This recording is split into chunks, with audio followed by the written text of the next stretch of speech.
Imagine you are standing at the edge of everything. Not at the edge of a city or a continent or even a planet. At the edge of light itself. You have traveled 700 million light years from home, a distance so vast that the very concept of distance begins to lose its meaning. And now, in every direction you turn, there is nothing. No galaxy, no star cluster, no dim smear of ancient light. Only an absolute, unbroken darkness stretching for 330 million light years in every direction around you. In the whole of modern astronomy, no structure we have ever found inspires quite the same mixture of awe and unease as this place. Scientists call it the Boötes void. Others, more plainly, call it the Great Nothing. And as we will discover together, this vast cathedral silence in the fabric of the cosmos may be one of the most important and most mysterious structures in the observable universe. To truly understand the Boötes void, we must first understand the universe it lives inside. The cosmos, on its largest scales, is not a random spray of light. It has architecture. It has geometry. If you were to pull back far enough, far beyond individual stars, beyond galaxies, beyond even galaxy clusters, you would begin to see a structure so immense and so intricate that astronomers named it the cosmic web. The cosmic web is the skeleton of the observable universe. It is composed of long, glowing filaments, superhighways of matter hundreds of millions of light years in length, where galaxies gather in their billions under the pull of gravity. Where these filaments meet and intersect, they form dense nodes called galaxy clusters and superclusters, the great cities of the cosmos, blazing with light. This web did not emerge by accident. Its origins reach back to the very first moments after the Big Bang, roughly 13.8 billion years ago. In those first fractions of a second, the newborn universe was a hot, dense plasma of matter and radiation. Quantum fluctuations, tiny random vibrations at the subatomic scale, created slight differences in the density of that plasma. Some regions were, by a vanishingly small margin, ever so slightly denser than others. That small head start was all gravity needed. Over billions of years, those denser regions pulled matter toward themselves with increasing force, growing ever more massive. The less dense regions were bled dry, and as the universe expanded, pushed outward by the mysterious force we call dark energy, which makes up approximately 68% of the cosmos, those underdense regions grew emptier and emptier, stretching into the vast, hollow spaces that astronomers call cosmic voids. Today, voids make up approximately 80% of the volume of the observable universe. Most are between 30 and 300 million light-years across, enormous by any human measure, yet ordinary features on the cosmic map.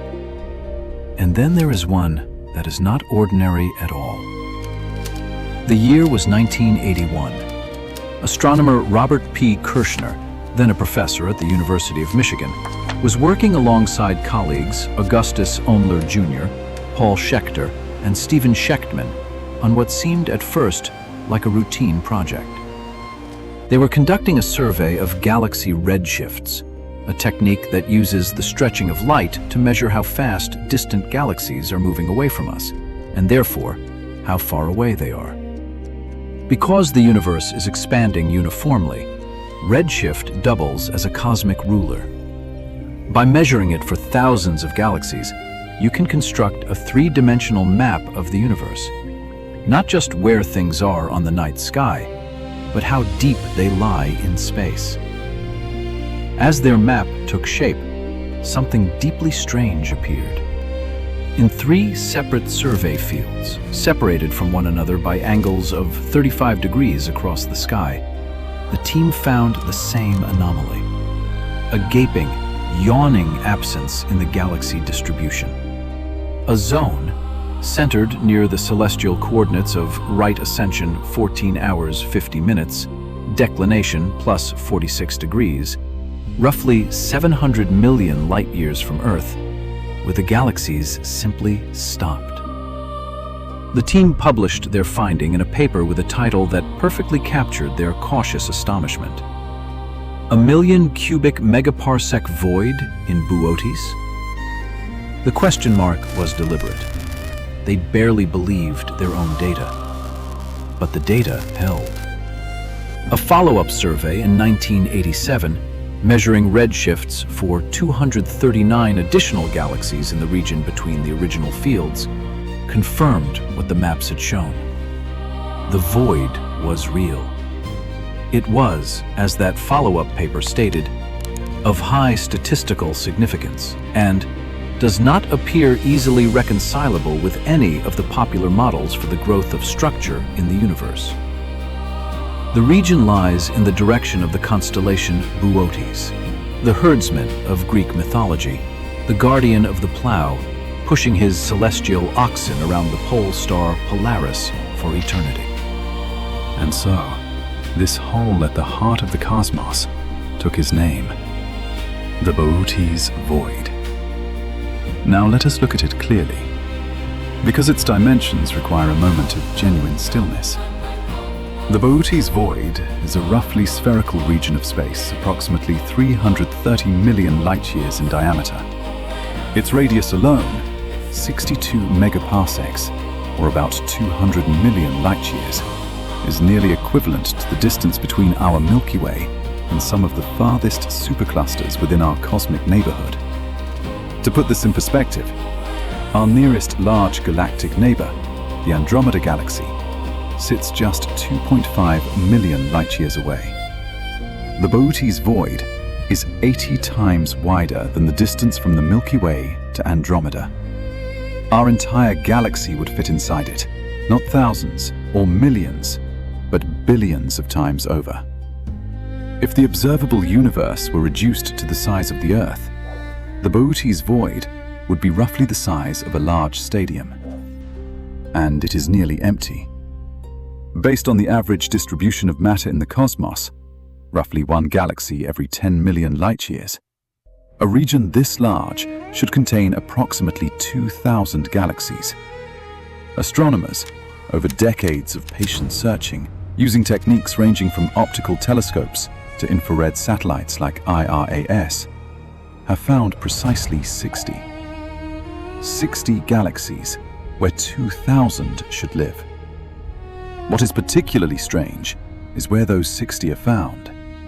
Rather than being distributed uniformly throughout the void, they cluster in a rough tube-like region running through the middle of the empty sphere, like a single thin thread of light stretched across an otherwise lightless room. This arrangement has led many cosmologists to hypothesize that the Boötes Void is not a single structure at all, but the product of several smaller voids that merged together over billions of years, much like soap bubbles coalescing into one larger bubble, with the surviving galaxies pushed to the seam where the original bubbles once touched. The galaxies that do exist here are themselves unusual. Studies suggest that void galaxies, isolated by immense distances from any neighbor, tend to be rich in neutral hydrogen gas and continue forming stars in relative tranquility, undisturbed by the mergers and gravitational chaos that characterize galaxies in dense clusters. They are, in a sense, the universe's most solitary souls, evolving alone, unobserved, unchanged. Let us go there. Let us, for a moment, truly inhabit this place. You are at the center of the Boötes Void. In every direction, north, south, east, west, up, down, there is darkness. Not the friendly darkness of a country night, lit by the Milky Way arching overhead. Not even the darkness of deep space, as seen from our solar system, ringed by a sky still dense with stars and galaxies. This is something different. This is an absence so complete that the very idea of the night sky would be alien to any civilization that evolved here. In 1997, astronomer Greg Aldering of Lawrence Berkeley National Laboratory offered a thought experiment that has haunted cosmologists ever since. He said, simply, if the Milky Way had been in the center of the Boötes void, we wouldn't have known there were other galaxies until the 1960s. Read that again, slowly. We discovered that our universe contained other galaxies, billions of them, only in 1924, when Edwin Hubble resolved individual stars in the Andromeda Galaxy and proved it lay beyond our own. That discovery reshaped humanity's understanding of its place in the cosmos. It was a revolution. For a civilization at the center of the Boötes void, that revolution would have come 40 years later. Not because of any limitation in their technology or intelligence, but simply because the nearest galaxy would have been so far away that even the most powerful instruments of the mid-20th century would have struggled to find it. And this is not some abstract philosophical scenario. This is the concrete consequence of living inside a region of space where the nearest galaxy is not 2.5 million light-years away, but perhaps 100 times farther. Where looking up at the night sky, you might see one star, your own. The emptiness of the Boötes void is not merely vast. It is a specific, measurable kind of loneliness. Now, consider the timescales involved. The void did not appear overnight. According to the leading theory, consistent with the Lambda CDM model, the standard framework of modern cosmology, combining dark energy with cold, dark matter, the Boötes void and structures like it are the natural, if extreme, endpoints of a process that began before the first stars ever ignited.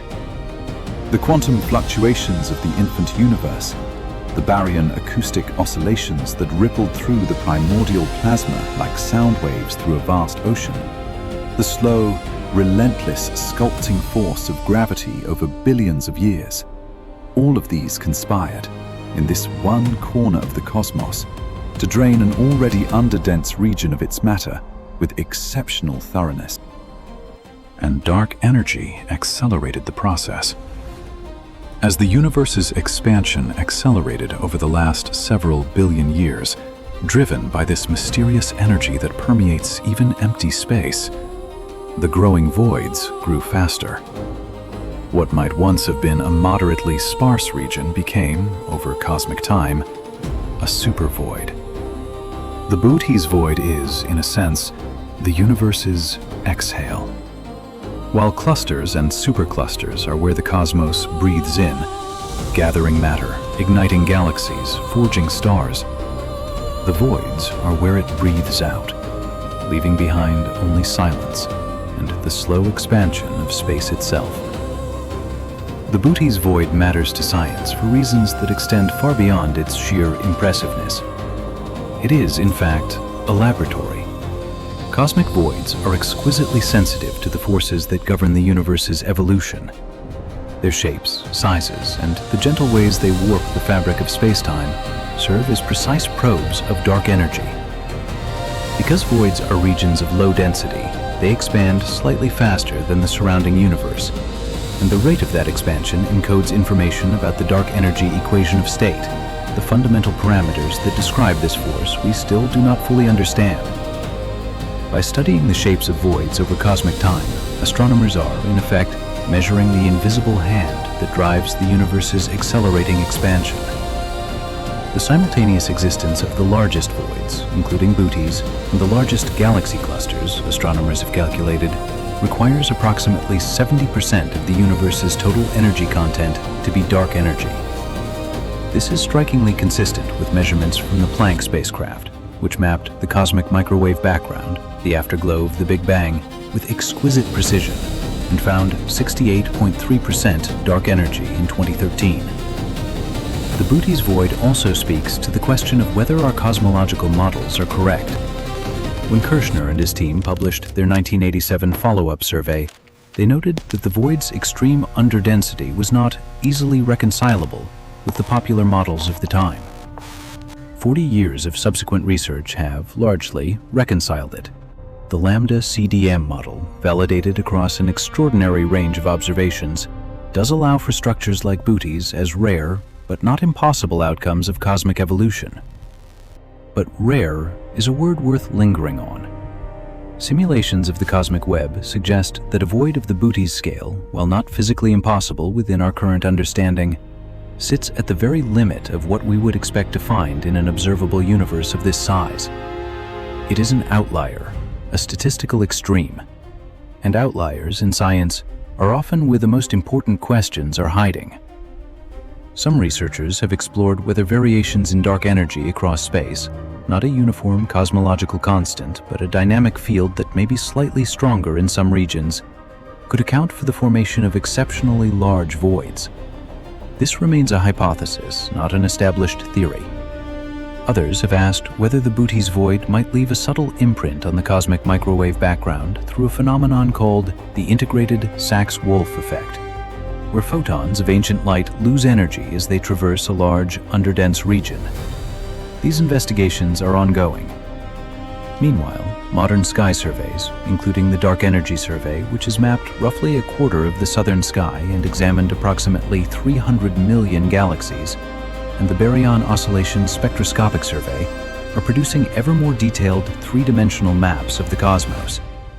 Supercomputers can now simulate the entire history of the observable universe, from the first quantum fluctuations to the present day, allowing astronomers to compare reality against model and refine their understanding of both. Each time they do, the Boötes void is there, a benchmark, a test case, a question written in darkness. There is a kind of wisdom, perhaps, in contemplating emptiness. Most of the stories we tell about the universe are stories of abundance, of stars being born in vast nurseries of gas and dust, of galaxies colliding in slow-motion spirals of light, of black holes consuming matter in a final, brilliant blaze. These are the universe's events. But the Boötes void is a different kind of story. It is the story of what the universe chose not to fill. 330 million light-years of space, and in all of it, only 60 galaxies.